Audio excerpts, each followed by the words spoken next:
Upon its initial release back in 2019, Terminator Resistance was outright panned by most mainstream critics, which is not a shocker for a licensed game. But funnily enough, the reception from gamers who played it was actually quite positive. In my experience, a discrepancy between critics and the public over a piece of entertainment is usually where you'll find the real interesting stuff. And with this game's recent quote-unquote enhanced edition re-release for the next-gen consoles, I jumped at the chance to see what all the hullabaloo was about with this game. What's up everybody, I'm Kirk, and today we are taking a look at Terminator Resistance Enhanced Edition for the PlayStation 5, to see if it's an underappreciated gem or something else to throw on the licensed game scrap heap. But before all that, please be sure to subscribe and ring the bell for future videos that just want their 90s franchises back. Alrighty, let's get started. On August 29th, 1997, Skynet, a computer system built to protect us, became self-aware. Terminator Resistance was developed by Teyon and published by Reef Entertainment, and was likely put out to coincide with the theatrical release of Terminator Dark Fate, although the two share no connection other than the universe and certain characters. Resistance is basically Call of Duty mashed with Bethesda's Fallout, with some Metro sprinkles on top. Majority of the game is spent combing through the Los Angeles wasteland, scavenging, completing objectives, and fighting, or rather hiding, from the machines of Skynet. Breaking this up are combat sequences full of explosions and scripted moments attempting to recreate the battlefields of the future war. The first thing I want to touch on is the game's visuals, which I believe highlight what was probably a major obstacle in the game's development. I'll cut right to it. Resistance is not a great looking game, and if I had to be harsh, it looks last gen. And I'm not talking about the one we just left. I'm talking 7th gen, 360 PlayStation 3 territory. My assumption is that this is a game that had very little budget and probably not a lot of time. The two archenemies of fidelity. That being said, I think the developers did put in as much effort as they could to make this a game that feels true to its source material. For example, the environments aren't too bad and do retain the atmosphere of the future war segments of the classic movies, and there's a respectable amount of detail put into this wasteland, like concrete on a stone pillar busting away during a firefight. Animations, though, are especially weak. Characters animate stiffly and lip sync is poor. Even your own character's weapon sway and reload animations seem simplistic and stock. But while characters do animate like rusty animatronics, their models do look decent enough, although there's a few here and there that still could have used some more work. Also, the detail put into the machines of Skynet is commendable, especially when we look at the good old T-800s, which look true to their movie versions. Excuse me if I act a little surprised, Sergeant. But no one in here thinks it's wise to ask their superior personal questions. Voice acting is alright, although I can't say these performances had me totally convinced. He protected us from a tin can. We were able to sneak out, but he had no chance.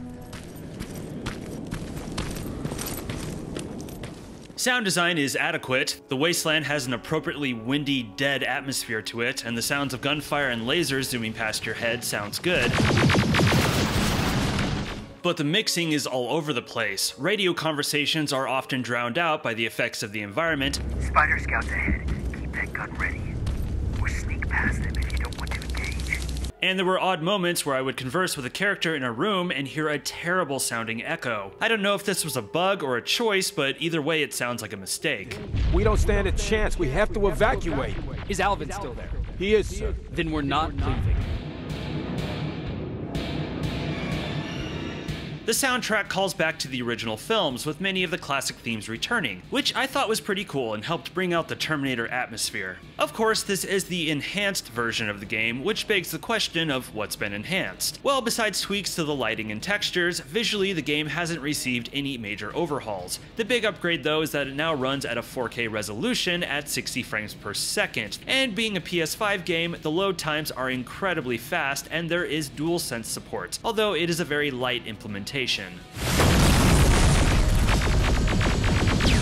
As mentioned, the game was very stable during gameplay. I didn't notice any real frame dips and bugs were uncommon, but it did have a nasty habit of crashing during checkpoint loads. Irritating, especially in the tougher late game scenarios where deaths become more common. If you already own this on the PlayStation 4, you can get the PS5 upgrade for free, which is good, but for anyone else who owns the original version on another system, other than improved performance, there isn't really anything new here that will knock your socks off.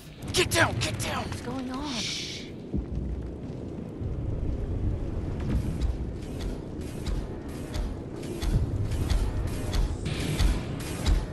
Story-wise, Resistance takes place in the year 2028, during humanity's war against Skynet. You play as Jacob Rivers, a Resistance soldier and the survivor of a Terminator attack that wiped out his unit. Minutes away from meeting his own dark fate, Jacob is rescued by a mysterious stranger who is trying to keep him alive for mysterious reasons.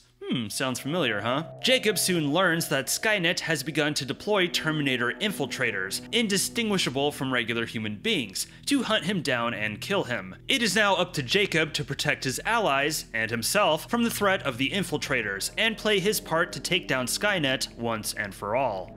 It's the same model. Leave! Now! Resistance is very much your standard Terminator plot, and I don't totally mean that as a compliment. It rehashes all the tropes you've seen in all the movies, and no, there's nothing wrong with a licensed game using the tropes of its franchise, but it ultimately comes off uninspired and painfully predictable. The main character is a character. Other than being the hero, the game never really goes in depth on Jacob, which makes it hard to care about him. To the game's credit, the side characters are rather fleshed out, each relaying their own horrors of the post-Judgment Day world. They informed me that after the birth, I would have to kill the baby. Otherwise, they would execute the whole cage. I thought they were intriguing, but then you have the two dark-haired haughty love interests who appear to have depth, but are really just there for some shameless TNA. Is that your best pickup line? Please, you need to tell me what happened there. Where's my husband? One surprising aspect is that the game actually has a choice system, where you can steer the direction of the plot through dialogue sequences. They keep it simple. You can be a total dick to people or a saint. It's not super nuanced, but there are points in the game where it is better to go against your type, which I thought was kind of clever. You did good by telling her.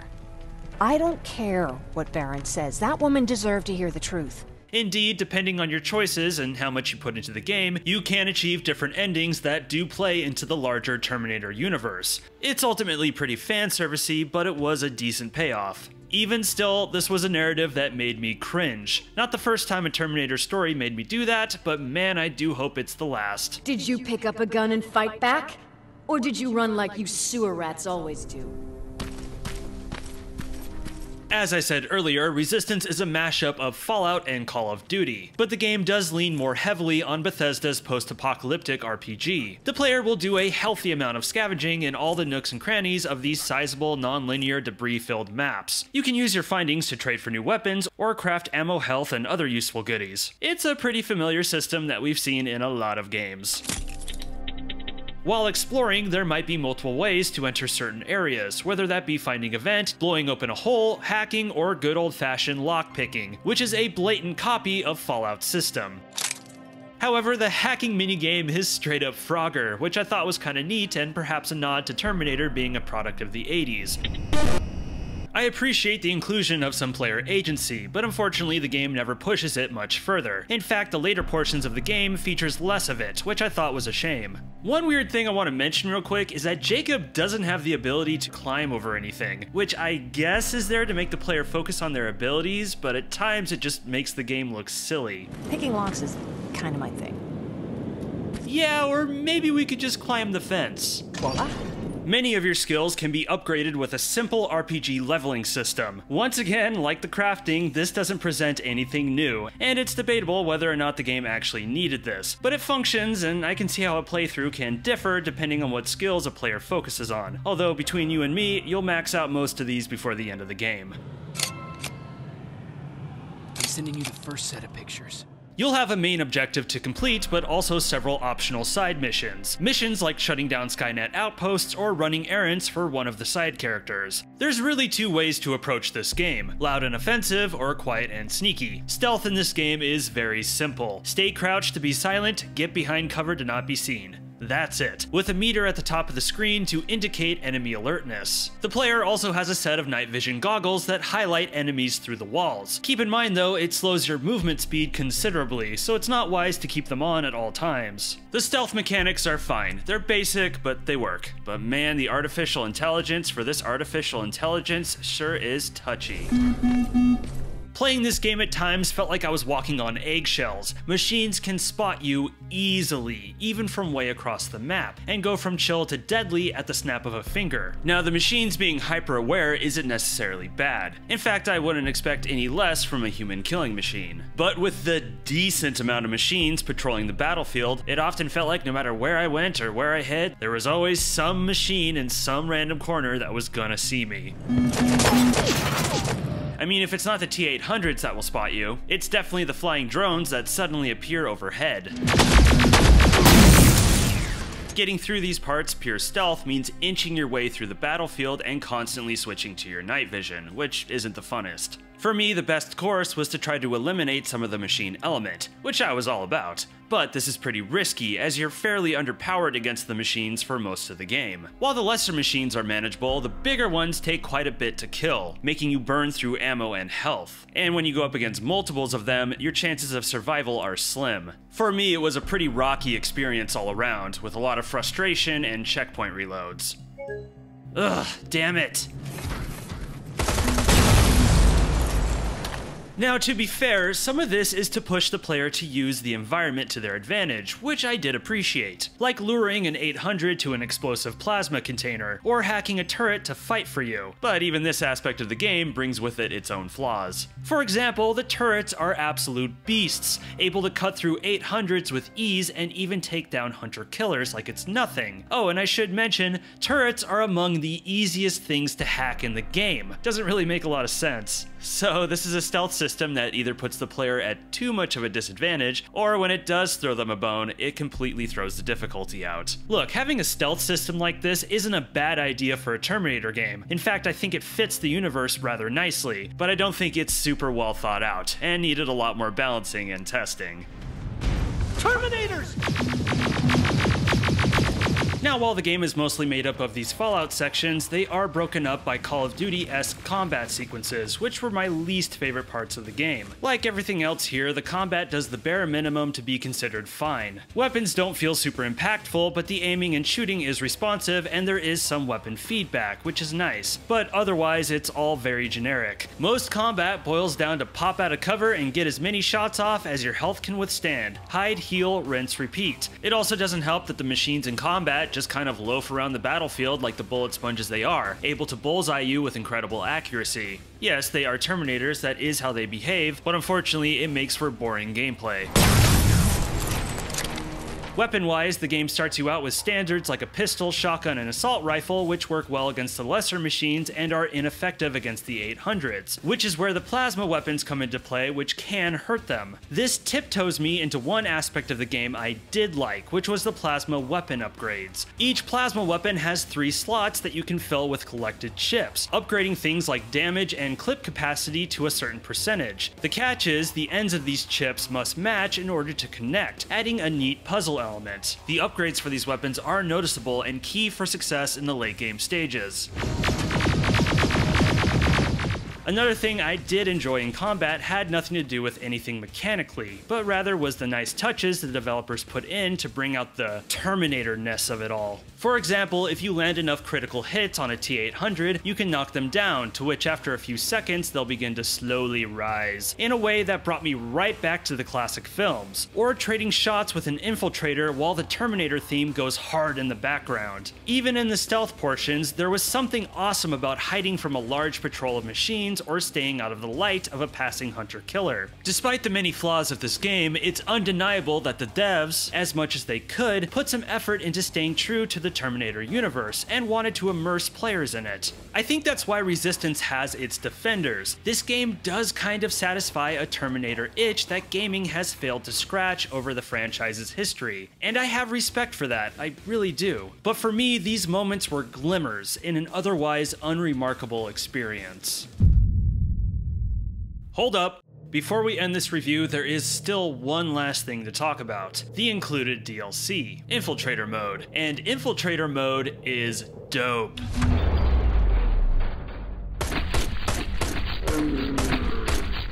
Infiltrator mode is a short but sweet roguish experience where you get to play as a T-800, reminiscent of Arnold but not quite him. The objective is to explore an open map, completing objectives, collecting intel, and gunning down resistance members,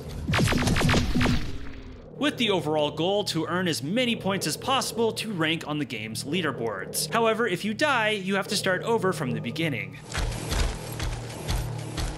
The first thing I love about this is that they did a great job making you feel like a Terminator. On top of having a heavy mechanical walk, you can go into Terminator vision at any time, featuring all the little details we remember from the movies. Healing will bring up the reroute power schematic, you can grab enemies by the throat and slam them into stuff, and you can hold a minigun in one hand, which is the most Terminator thing ever. While they pose little challenge, fighting humans is a lot more interesting than taking on the machines. They're not much smarter than the machines, but they do move about the battlefield a little more and try to get behind cover. But then shooting them brings with it realistic damage animations, which helps the shooting feel more impactful, a nice improvement compared to the machines who just stand there and take it. This short mode, which only takes about an hour to beat, was more enjoyable than anything I played in the base game. Granted, it was a total power trip, but that's what playing as a Terminator should feel like. It's hard to say if it could sustain a whole game, but I wouldn't mind seeing this fleshed out someday.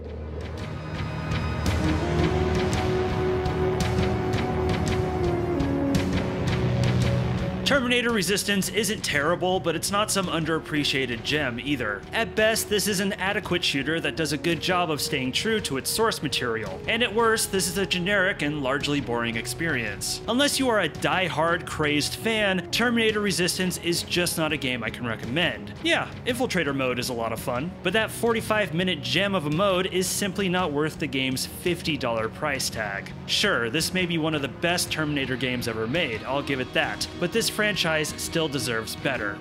What are your thoughts on Terminator Resistance? Be sure to let me know in the comments. And if you enjoyed the video, please be sure to subscribe, like, and ring the bell for notifications on future videos. It's a huge help for me and the channel. Plus, check out the Kirk Collects Discord, linked in the description. I'm Kirk, and thank you for watching this video. Stay safe out there.